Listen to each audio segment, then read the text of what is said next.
100 days and 75 years. 100 days of the highest rate of civilians slaughtered in the 21st century.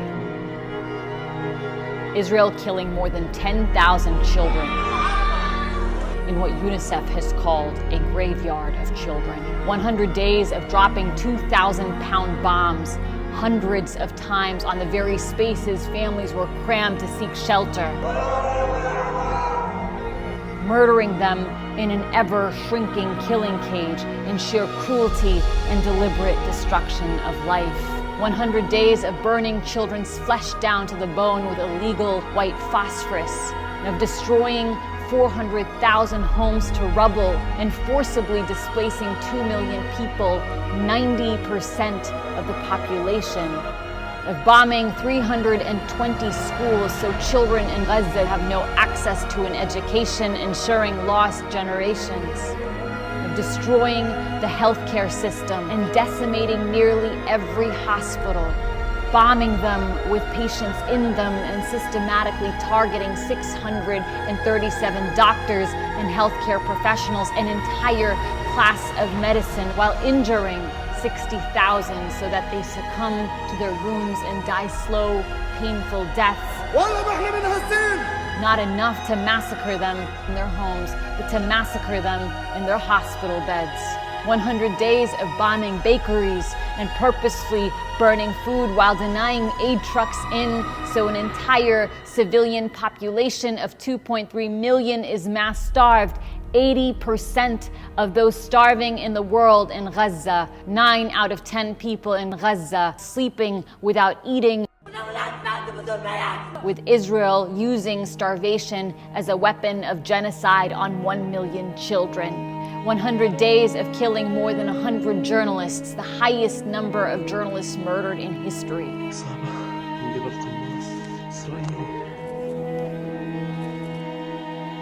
Destroying 169 press offices while banning uncensored foreign journalists in so no one can report the truth from Gaza.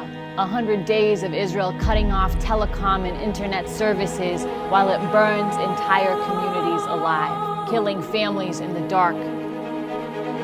Only 6 ambulances left to save a population of 2.3 million.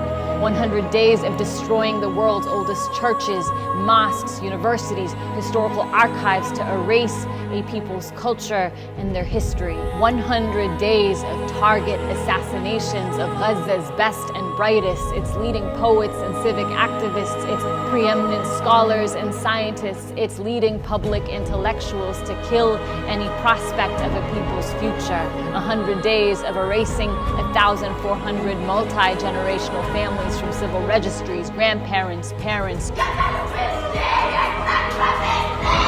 children and babies, sniping at women sheltering in churches, pulverizing cemeteries, raising caskets, desecrating the living and the dead, executing children, holding white flags in cold blood in front of their parents and parents in front of their children, field executions of innocent civilians, stripping them, thrusting their bodies on top of one another like cattle, sexually assaulting the elderly, the disabled, men, women, and children, burning their bodies with lighters, electrocuting them, crushing their bones. 100 days of forcing thousands of mothers to undergo C-sections without anesthetics, to torture the living to death.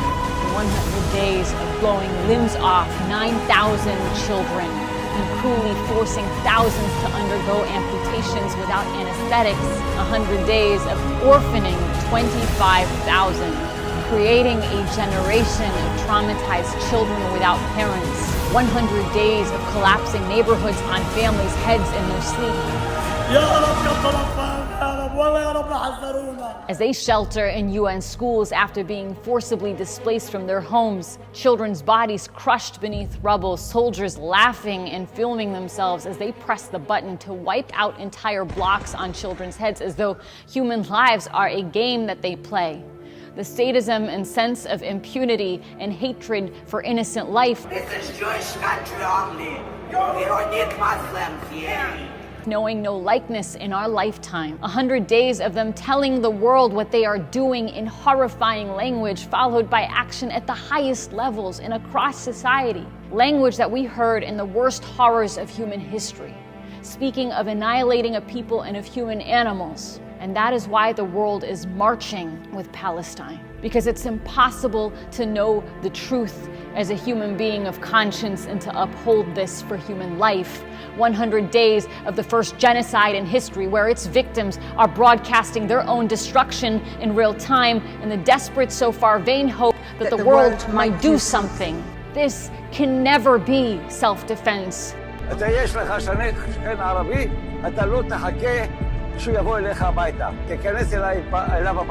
Nothing can justify this.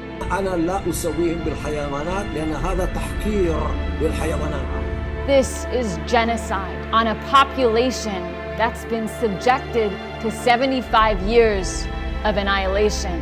And if I don't steal it, someone else is going to steal it. Of ethnic cleansing and vicious apartheid on their land in Gaza and in the West Bank, a Nakba that has never ended.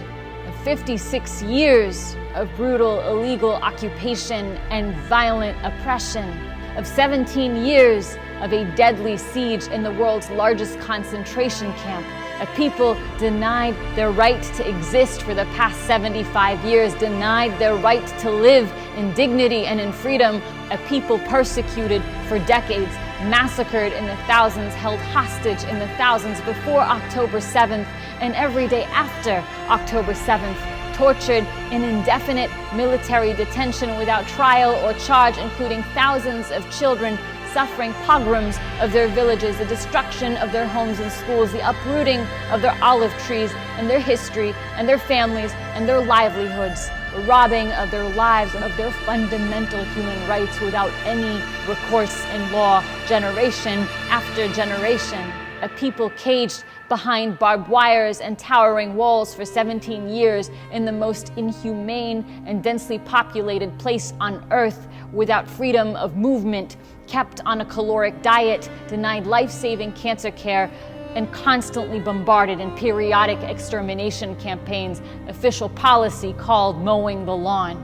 Now and for 75 years undergoing the deliberate destruction of their life. 100 days and 75 years and all the world's injustices in this. And that is why this has become the world's cause, because it kills law and human rights and the very precepts of morality. What Israel has committed on Palestinian life for 8 decades. And to every person with a conscience, reckon with your morality, reckon with your humanity. Reckon with the truth that the people of Palestine have sacrificed their lives for the world to see. Rise up for what's right. This is the greatest atrocity of our time. History teaches us that persecution and oppression never survive. Oppression is not a sustainable human condition. Freedom is inevitable. It's impossible to uphold this. It goes against the very precepts of morality and humanity to continue what's been allowed for Palestinian life. And for those of us who know and learn the truth, who have marched and protested, do not despair, however dark and horrific the time.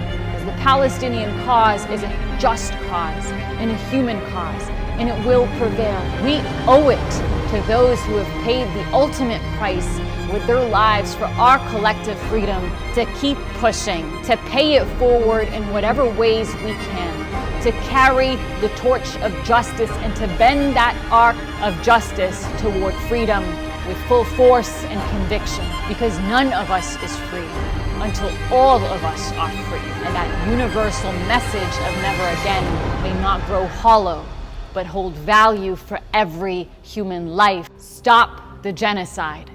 End the illegal occupation, end the inhumane siege, dismantle apartheid. Free Palestine. And free Palestine.